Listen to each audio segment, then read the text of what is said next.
Today is the final episode for Education Exchange for this season. My name is Steve Murley. I'm Superintendent of Schools for the Iowa City Community School District. We'd like to say a special thank you today to some folks that you don't normally see in front of the camera. We'd like to say thank you to Joshua, to James, and to Sarah. Thank you so much for the work that you do on behalf of PATV and Education Exchange to bring our stories to the general public. Thank you. Thank you. Thank you very much.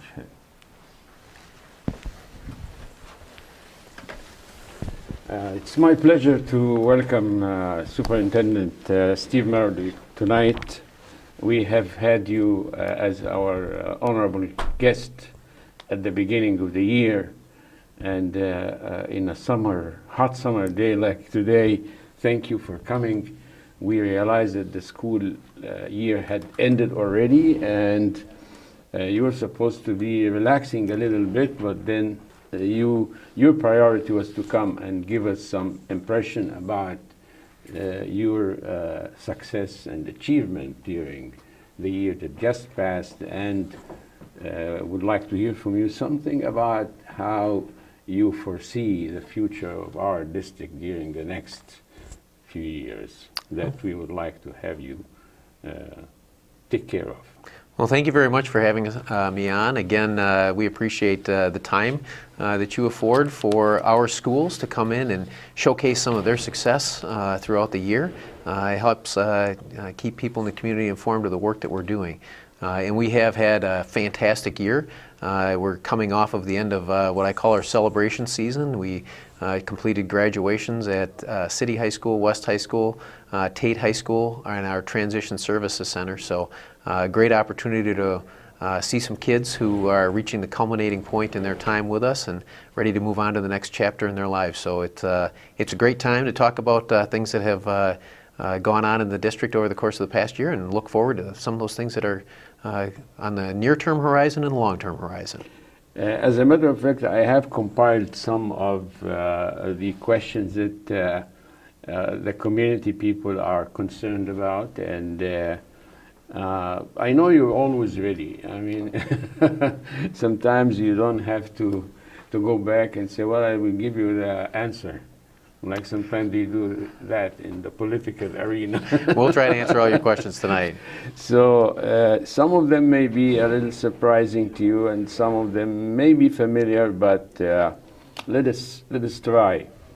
Of course, this from a very neutral, impartial point of view was a year of success and achievements. Of course, the year of success has to have some disappointment, a little bit not very happy days, but eventually the summation, the conclusion was extremely positive. And that's probably would bring me to the first question, which that you have celebrated the retirement of 34 employees, I think. Yes. Representing 749 total years of service. Yes. And this includes West High Principal, one of the stars of our district for 30 years, Dr. Jerry Argenbright, as well as many other people that didn't have the chance to be as famous as Jerry. So how do you feel about losing all these people? It's a bittersweet moment. First of all, I think we look at it on an individual basis, and we're excited for all of them. I just had an opportunity to talk to Pam Ely today, who is moving on after a long and storied career in the district, retiring as our Director of Curriculum Instruction. And we're very excited for them because this is a wonderful opportunity. They get to spend a little bit more time with friends and family. As a couple of them said at their retirement ceremonies, they actually get to go out to lunch, something that they don't normally get to do. And so we're very excited for them as they move on and turn that page. But it's also bittersweet because we lose extensive experience in the district, in the classroom, among our administrative team. There's an enormous loss of institutional knowledge. These are people who have cared for our kids for years. And certainly watching them walk out the door, while we know is a very good thing for them, is a little bit bittersweet for us. We had Pam Ely last week in this program, And we were talking about the future in Texas with a ranch and a couple of horses. Grandkids. So She's very excited. It's kind of a new life, you know. Mm-hmm.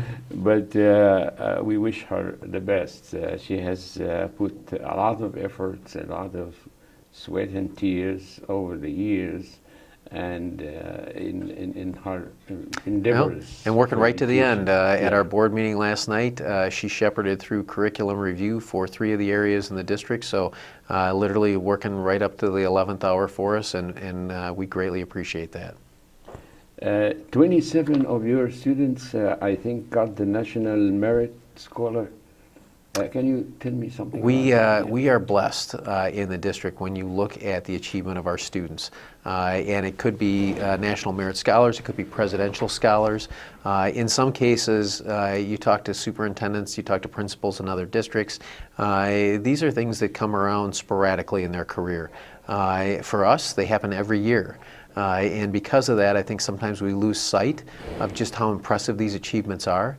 But when we go to the awards ceremonies and the principals call the students out and they stand up and you see just how many students have achieved at an incredibly high level, not just here in the district, but when compared across the state and compared across the nation, I think it's truly a reflection of the work that happens in the classroom, that dyad between teacher and student, what happens in the buildings and the leadership that's provided by our principals, and I think most importantly what happens in our community.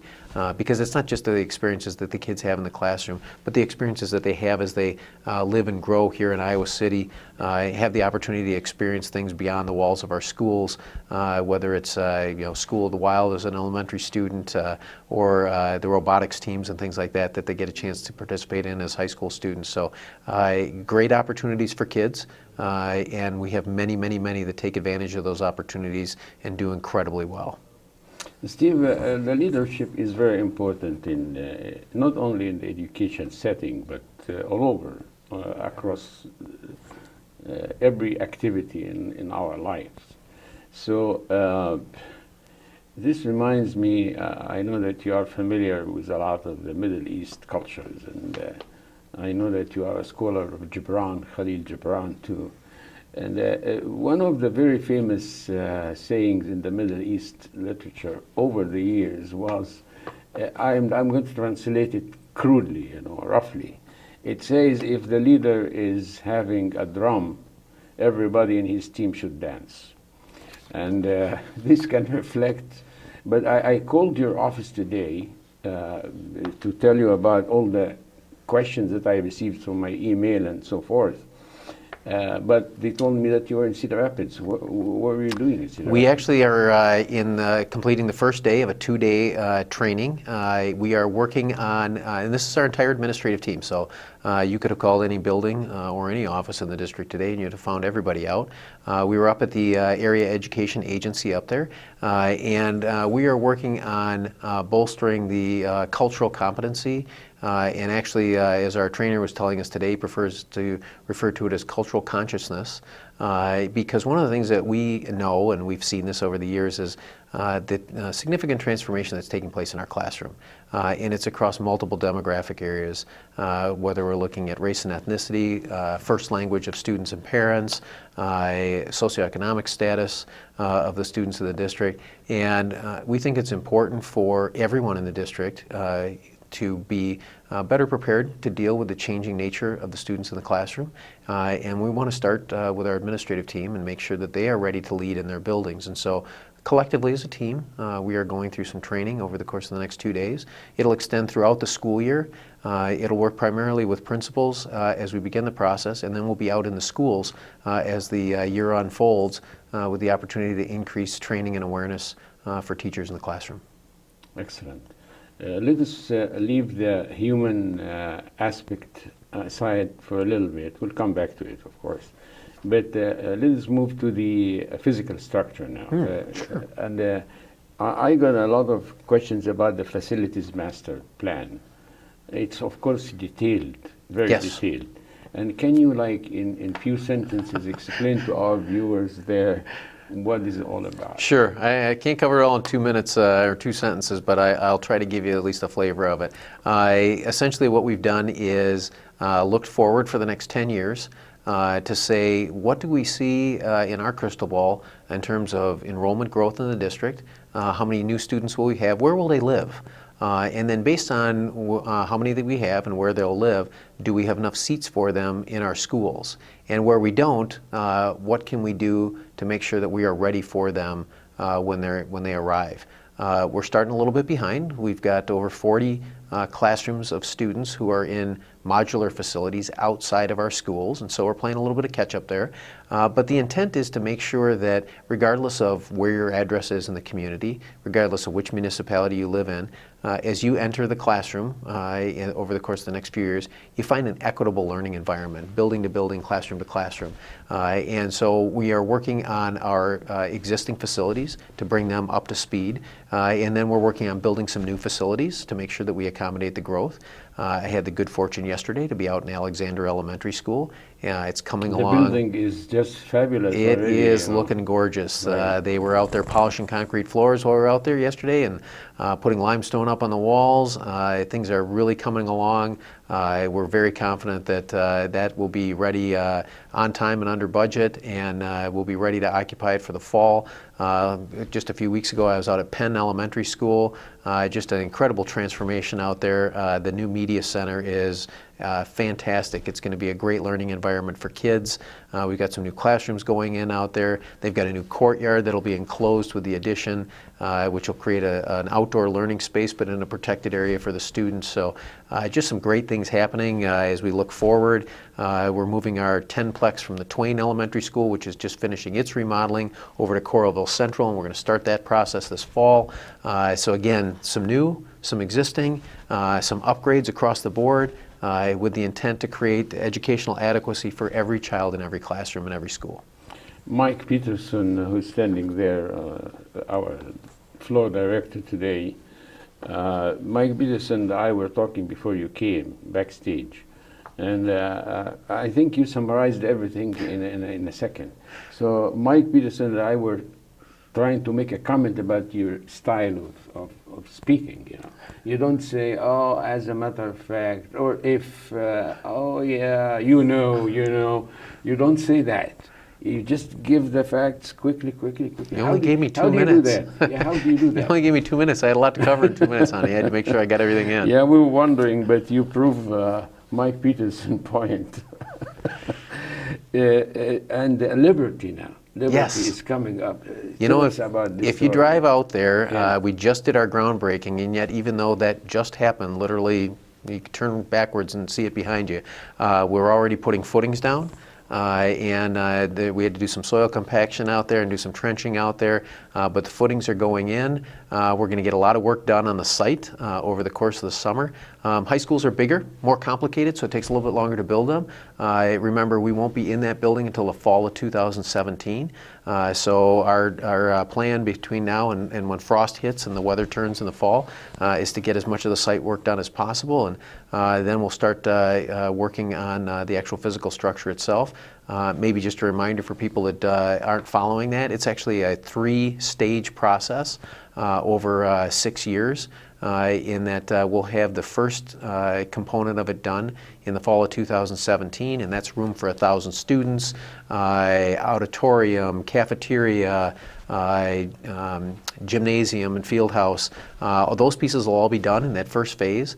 The second phase, 2 years later in 2019, are all the external amenities. So all of our athletic facilities, our practice facilities, those outdoor learning spaces, that'll all come in 2019. And then finally in 2021 will be the third element, which is the enclosure of the academic wing. And that'll provide seating for an additional 500 students in classrooms. And when we get to that point, all 3 of our schools will essentially, again, back to that adequacy point, we'll have room for approximately 1,500 students. And one of the things that we heard from the parents in the community as we went through the facility master plan process was the fact that they'd like to see some parity across the district. They'd like to make sure that course offerings are similar building to building, extracurricular offerings are similar building to building. So it was important for us as we went through that design process, as we listened to the community, to make sure that we built a school that was on par with the gorgeous City High and West High. So we wanted to make sure that the learning environments were going to be similar building to building. In your excellent way of explaining things, make it easy for all of us, including people who are not part of the education system. There are a few schools that have been designated as blue zones schools. Yes. What does this mean? Well, I'll back up just for a minute and remind people that it's a community-wide effort. It's everything from grocery stores to restaurants, but one of the key components of it is education. We know that habits are formed when children are young, and so the schools are an important part of the Blue Zones project, which is designed in the end to make sure that people live longer lives. Those lives are healthier and happier, and we do that again through an educational component by helping students do a better job managing their own nutrition, their own physical fitness. So I was sharing with the board last night, if you look at some of our newly designated schools, we've got Lincoln and Grant Wood and Horace Mann elementary schools that have been designated. They're doing things like participating in the Pick a Better Snack program, which gives kids an opportunity to think more deeply about the food that they're eating. The Fresh Fruits and Vegetables program, if you haven't seen that in action, that's always a treat because it's getting kids to try food that they might not otherwise have had before. Actually, the first place I tried jicama was in one of the Pick a Better Snack programs. And it gives them an opportunity to explore food they might not otherwise, that hopefully they'll learn to love and will help them as they manage their own physical fitness and dietary needs. Thank you. Thank you very much for this explanation. And now, one of the questions that I just received, maybe an hour or two ago, related to the package of the increases in compensation of teachers and all that. There were a lot of community give and take, and people don't really, they are a little confused about this. Sure. Because it has to do with the teacher leadership compensation. You know, there are a lot of moving parts with that, and I'd actually pull back. Can you just simplify to us what? One of the things that you mentioned at the beginning was that there are highs and lows, and Right. I think you mentioned there are some disappointments along the way, and Sure. certainly one of our major disappointments was school funding that came to us from the state this year. It hasn't been signed by the governor yet, but the plan that's on the table is a 1.25% increase in supplemental state aid, and then they're going to provide some one-time dollars to the districts. They did put quite a few restrictions on those one-time dollars, things that we can and can't spend on within the district. So that's a challenge for us because on average our costs go up by about 3% per year. And when we look at that, that's everything from, as you mentioned, our labor costs. That's about 81 cents out of every dollar in our district, and that includes everybody from food service to buildings and grounds, teachers in the classroom, administrators, paraprofessionals, secretaries, the whole gamut. And then we've got utility bills, we've got fuel bills for buses, we have textbook materials, we have computers. And so collectively, when you look at our budget as a whole, we cast forward about a 3% increase in our overall costs. So within that, we budget for increases in labor, and we have some groups that are in a negotiated process through one of the local associations. We also have some groups that are in a meet and confer status, that is, they're unorganized. And so we work collectively with all of those groups. We have a phenomenal staff in the district. And again, that's top to bottom. And we want to make sure that we treat them fairly. And that happens through that collective bargaining process. And in the end, what we strive to do is reach a balance between things that they are collectively looking for on behalf of their constituents, and that we think that the district can responsibly afford, given the money that's available to us. And so we go through that process, and it's a little bit of a dance as you go through that negotiation. And it's also reflective of not only what's happening here in Iowa City, but what's happening in the greater state, because we do look at comparables across the state, what's happening in Des Moines, Dubuque, Sioux City, Council Bluffs, our other like-type districts. And so there's a framework for that process, and I'm actually very happy with the process. It was very collaborative this year. Our teachers and their association and their state level representatives were very easy to work with, and I think in the end crafted an agreement that met their needs but also helped us from a cost containment standpoint. So I think it was a good settlement. Our board approved it last night, and I'm pleased to say that again it was done in a very mutually cooperative manner. To the list of achievements, 3 items, and I hate to rush you, but All right. because of Stay on time. our limited time, we have the district strategic plan, we have the equity plan. They have been decided already. And the last one is the change or the move from the hour-based school calendar Sure. to the I'll fold the first two together so that I can Yeah, be even briefer maybe. than normal. We do have a new strategic plan that the board adopted. It has 3 district-level goals. 2 of those goals are for reading and math. The third goal is part of the equity plan. It's an equity goal. The reading and math goals are a little different than normal. We already have an ends policy that talks about reading and math achievement. But one of the things that the board talked a lot about and then incorporated into those district-level goals is a recognition that we have some achievement gaps. We disaggregate our data. It's not just a lump sum of 3rd graders or 4th graders or 5th graders, but we look at them among many other demographic categories. And so the question is, are there gaps between where the general population achieves and some of the subpopulation achieves, and how do we close those gaps?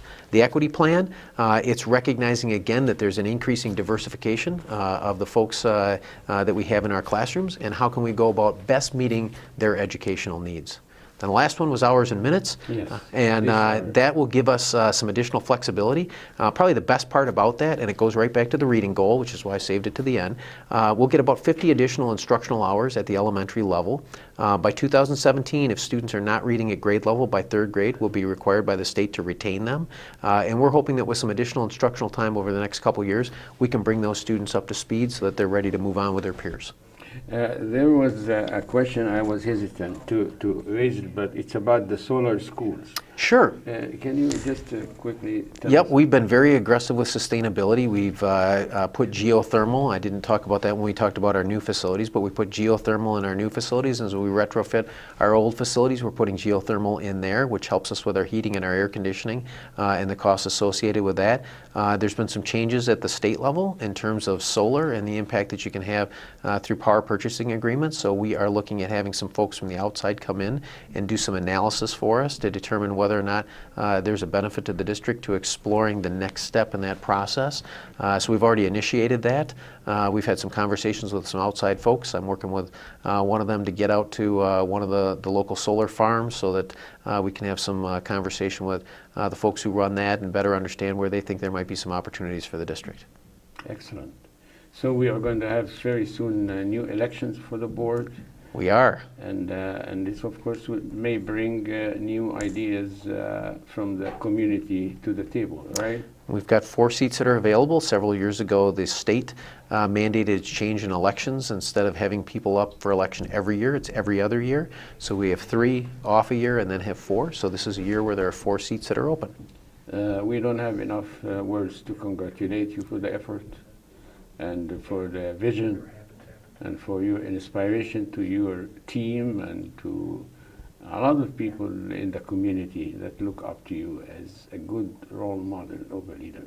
Well, as you mentioned, it is a team effort. We've got a wonderful team from students and staff and parents and community, and I think collectively we are moving the district forward. And we wish you the best. Next time, don't go to the Cedar Rapids, go to the beach or something. Huh? Well, we got to get some work done first, and then we'll look at that. Well, thank you, Steve, very much on behalf of John Karoff and Mike Peterson, who didn't want to appear on the picture with us because they like to be the unknown soldiers about the success of this program. But it has been a very fruitful, productive, and very inspirational year for our program here.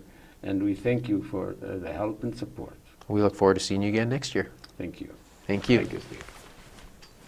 Because I was very familiar with all of them.